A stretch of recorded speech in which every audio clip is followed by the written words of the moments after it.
Welcome back to another video everyone, and a warm welcome to any new viewers. Today I have a disaster restoration on this pair of cool gray Jordan 9s. These shoes are definitely some of the worst pairs of shoes I've ever seen, besides the sport blue Jordan 3s that I had restored back in March. There are some black marks on the upper leather of the shoe, which is caused by some scuffs. The nubuck on the upper of the shoe has been discolored due to some dirt and stains that have been embedded in them over the years of wear. Unfortunately, the upper of the shoes is not the only major concern on these shoes. Here you can see that the midsoles are crumbling on the left shoe, but on the right shoe there have been no signs of them wearing at all. Here you can see that there are some tears in the upper of the shoe, but this is not the worst that the upper of the shoe has. Here you can also see that the outsoles have been heavily worn, which has caused some heel drag, and you can also see a large amount of discoloration in them. Here you can see the full extent of the crumbling midsole. But this is not the worst problem on the shoes overall. The worst part about these shoes is that the leather on the upper of the shoe has torn on the inside of the right shoe. Here you can see that it's completely separated from the liner that goes behind it. This for me unfortunately means that I will have to find a full new panel to restitch onto the upper of the shoe.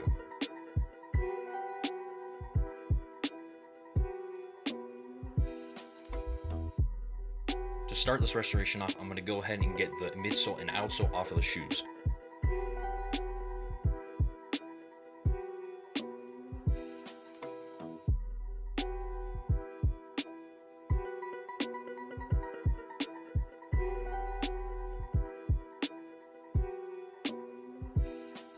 Unfortunately, when I tried to use some acetone to get the original outsole off, I had no luck.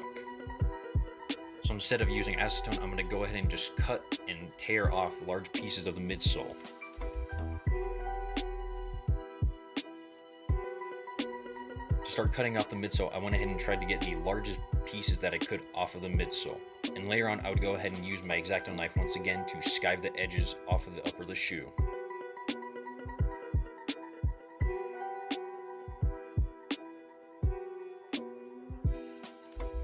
Here you can see that I'm using my X-Acto knife to skive the rest of the midsole that was remaining off of the upper of the shoes. If you made it to this point of the video and are enjoying it, it'd be greatly appreciated if you went ahead and liked and subscribed. And to those of you that want to see some in-detail pictures of the before and after process of the shoes, you can go ahead and follow me on Instagram and TikTok. Mr. Tupper is evidently suffering from hallucinations. With majority of the midsole off the upper of the shoes, I'm going to go ahead and clean them to try and get rid of the stains that are on them. For this process, I'm just using some warm water with some sneaker cleaning solution and using a medium bristle brush.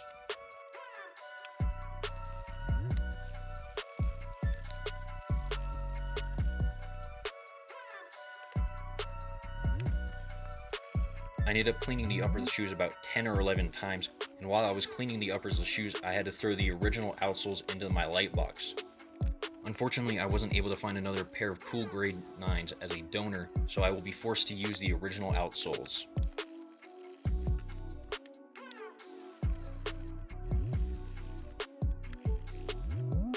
Now while I wait for my donor pairs to show up, I'm going to go ahead and start cutting the strobe board off the shoes, just so that I can get some access to the stitching so that I can remove the panel on the upper of the shoe that I need to replace. Something I forgot to mention earlier while I was taking the midsole off both shoes, I realized that the right shoe also had some tears that were hidden by the midsole, which means I'll also have to go ahead and replace the upper panel on that shoe too.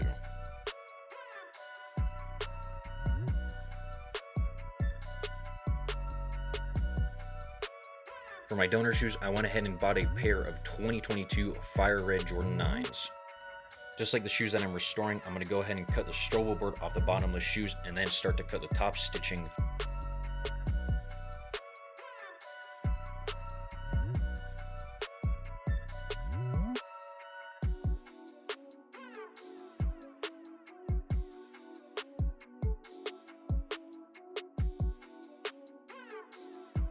After I got the panels off of the donor shoes, I went ahead and sanded them down with some 400 grit sandpaper. Before I stitched the new panels onto the upper of the shoe, I went ahead and painted one of them to try and get a color match, but this color match ended up becoming a little too green, which I ended up having to redo later on. The panel on the left is the original one, the middle one is the one that I painted, and the right one is the sanded down one.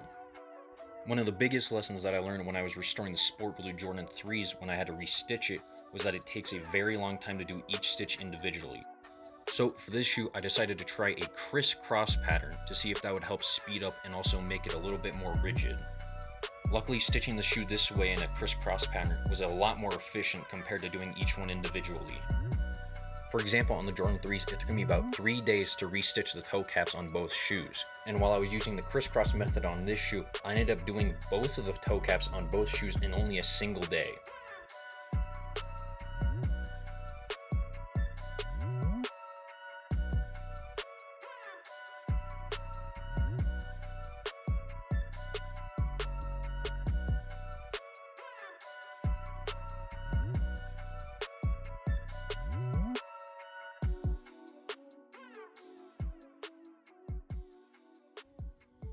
After I finished stitching the upper of the shoe, I went ahead and put some glue down onto the inside of the leather that I just re-stitched and also onto the sock liner. Jordan Brand does this from the factory, which I believe is to make the leather on the upper of the shoes a bit more stiff, but also I believe this is just to help when they are trying to stitch on the strobo liner, as it helps add some rigidity when they're doing that. After the glue dried, I went ahead and started to stitch the strobo board back to the upper of the shoe. Here I'm just using a thicker rubber insole just to make sure that I can keep the original shape of the shoe.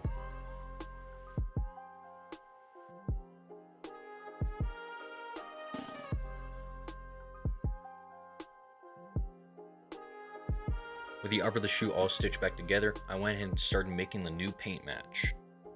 Here you can see from going from right to left that the color got closer and closer to the original color.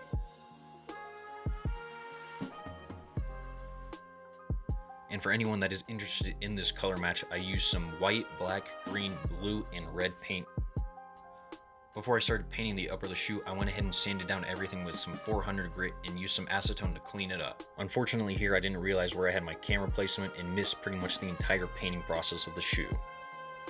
Just like every other shoe that I work on, I use some 400 grit sandpaper to sand down the midsole and use some acetone to get some of the original coating off. Since the original midsoles were a dark color, I ended up having to put down well over 10 coats of paint just to get full coverage. And after I got full coverage onto the midsole, I ended up having to sand it down since it was a little rough.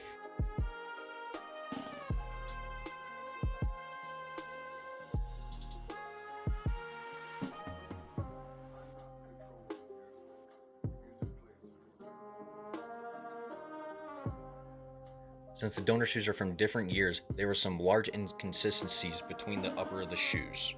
The biggest inconsistency was that there were large marks from the donor midsole. The marks that the midsole ended up leaving on the upper of the shoe were very rough and very visible even through several coats of paint. So to fix this, I went ahead and put some filler in those areas so that I could smooth them out. And to start off smoothing those areas out, I went ahead and started using some 150 grit sandpaper and then used some 400 grit sandpaper to smooth them out finally. After I got the final coats of paint down, I ended up having to re-sand down the upper of the shoe with 800 grit sandpaper because the upper of the shoes was very rough. And finally, with the restoration done, I can go ahead and start gluing the shoes back together. Unlike most restorations where I glue the midsole and outsole together first before gluing them onto the upper of the shoes, for Jordan 9s I found that it's a lot easier for me to glue the midsole to the upper of the shoes first. This makes it a lot easier for me to make any small adjustments that I need to on the midsole just because it's not being held together by the outsole.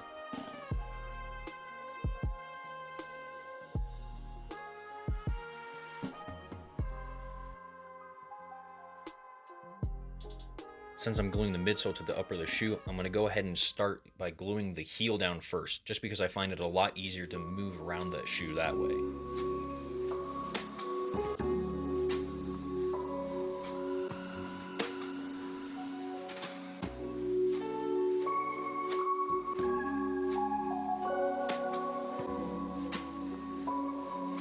Homage got the vibe, guys.